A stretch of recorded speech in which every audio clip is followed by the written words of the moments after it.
Европа, Борбордук Азия, Орусия жана дүйнөдөгү окуяларга байланыштуу аналитикалык макалаларды жарыялап келген немецкая волна, тагыраагы Deutsche Welle деген аталыш менен таанымал басылма бар. Кечээ эле аталган басылма Кыргызстандагы саясий окуяларга байланыштуу макаласын жарыялады. Басылмада британиялык атактуу медиа ресурс Кыргызстандагы коррупция жана Өмүрбек Текебаевдин иши боюнча отчетун жарыялаганын жазат. Маалыматка караганда алар буга чейин Борбордук Азияда өз иликтөөлөрүн жасап келген. Отчет Алмазбек Атамбаевдин башкаруу учуруна байланыштуу. Анда экс-президенттин болжолдуу катыштыгы бар деп эсептелген коррупциялык схемалардын тизмеси дагы тиркелген. Болжолдуу деп айтылганын себеби бул иштер боюнча иликтөө иштери али жүрө элек, дейт Евразиялык демократиялык демилге өкмөт уюмунун директору Петер Залмаев немецкая волнага берген маегинде. Ошондуктан бул иштер толугу менен иликтенүүсү керек деп эсептелинет, дейт Залмаев.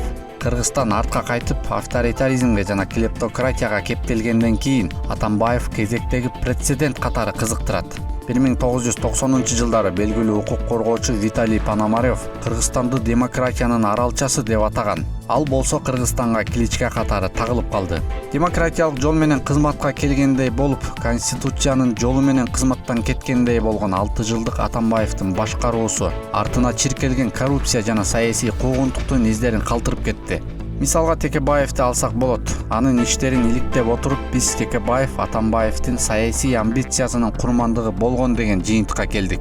Жалпысынан алганда Текебаев Атамбаевдин тыштагы жеке менчиктеринин, бизнесинин жана жеке байланыштарынын пайда болушун иликтеп жүргөндө, сунуштаган конституциясын сын пикирге алып, Атамбаевке парламент тарабынан импичмент жарыялоо демилгесин көтөргөн учурунда темир торго камалды, дейт Залмаев немецкая волнага берген маегинде. Текебаевдин бир нече минутанын ичинде эле камакка алынышы калыс адамга көп нерсени айтып турат. Евразиялык демократиялык демилге уюму анын ишин дыккат иликтеп чыгып, көптөгөн процессуалдык бузуулар болгонун өз отчетуна жарыя кылган. Текебаевдин иши эл аралык стандарттарга ылайык кайра каралып чыгышы керек, деп кошумчалады уюмдун жетекчиси.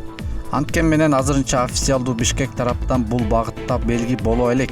Ошентсе дагы буга кызыккан кыргыз активисттери көп. Мисалы буунун жана ОБСЕнин иш-чараларында, сентябрь айындагы Варшавада өткөн ОБСЕнин саммитинде өлкөдөгү башка оппозиционердин абакта кармалуусу боюнча маселени талкуулашты, деди немецкая волна басылмасы. Бүгүнкү жок, туура эмес жок, бул ууру жок, бул кылмыштуу жок.